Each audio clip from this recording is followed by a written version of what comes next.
ദേ ഈ ഒരു കാഴ്ച കണ്ടപ്പോൾ ഇതിപ്പോ ഞാനാണോ പഠിക്കണേ അത് ഇവരാണോ പഠിക്കണേന്ന് തിങ്ക് ചെയ്ത് പോയിട്ട് രാവിലെ ചായയൊക്കെ കുടിച്ച് കഴിഞ്ഞിട്ട് ഒന്ന് ഫ്രഷ് ആയി കഴിഞ്ഞിട്ട് നേരെ പഠിക്കാനിരിക്കാന്ന് വിചാരിച്ചു. മാത്സ് ആണ് കേട്ടോ ഞാനപ്പോൾ ഇന്ന് പഠിക്കാനായിട്ട് എടുത്തത്. പഠിക്കാനായിട്ട് എടുത്ത ആ ബുക്കൊക്കെ ഒന്ന് തുറന്നു വെച്ചപ്പോൾ കാണുന്ന കാഴ്ചയാണിത്.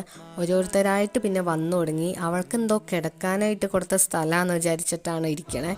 ഒരാൾ വന്ന് കിടന്ന് നക്കിയൊക്കെ കുളിച്ച് അവിടെ കിടന്നു. പിന്നെ രണ്ടാമത്തെ സെറ്റ് ആൾക്കാർ ഇവിടെ റെഡി ആയിക്കൊണ്ടിരിക്കുവാണ്, കുളിച്ചൊക്കെ ഇങ്ങനെ സെറ്റായി ഇവിടെ വന്ന് കിടക്കാനായിട്ട്. അപ്പം ഞാൻ ആ ബുക്ക് എടുത്തപ്പോഴേക്കും അവരും വന്ന് കിടന്നു കിട്ടും. അങ്ങനെ 3 പേരും കൂടെ പേന വെച്ചിട്ട് പിന്നെ കളിയായി നക്കിക്കൊണ്ടിരുന്നു. കുറച്ചേരം കഴിയുമ്പോഴേക്കും എല്ലാവരും അവിടെ കിടന്നുറങ്ങി. അവൾക്ക് എന്തോ ഇവൾക്ക് വേണ്ടിയിട്ട് സെറ്റ് ചെയ്ത് കൊടുത്ത സാധനം പോലെയാണ് ഇവരതൊക്കെ കാണുമ്പോൾ കാണുന്നത്. പിന്നെ ഞാൻ അവിടുന്ന് മാറ്റാനായിട്ടൊന്നും നിന്നില്ല. കുറച്ചേരം കഴിയുമ്പോഴേക്കും നക്കി തുടച്ച് എല്ലാവരും നന്നായിട്ട് ഉറങ്ങിപ്പോയി. അത് കഴിഞ്ഞ് പിന്നെയാണ് ഞാൻ ഓരോരുത്തരനെ പിടിച്ച് മാറ്റിയിട്ട് ഇവര് ഉറക്കത്തിൽ നിന്ന് എണീപ്പിക്കാണ്ടിരിക്കാനായിട്ട് ഓരോരുത്തരനെ പതുക്കെ കൊണ്ടുപോയി ഓരോരോ സ്ഥലത്ത് വെച്ചിട്ടാട്ടോ പിന്നെ ഞാൻ ഇത് പഠിക്കാനായിട്ട് ഇരുന്നിട്ടുണ്ടായിരുന്നു.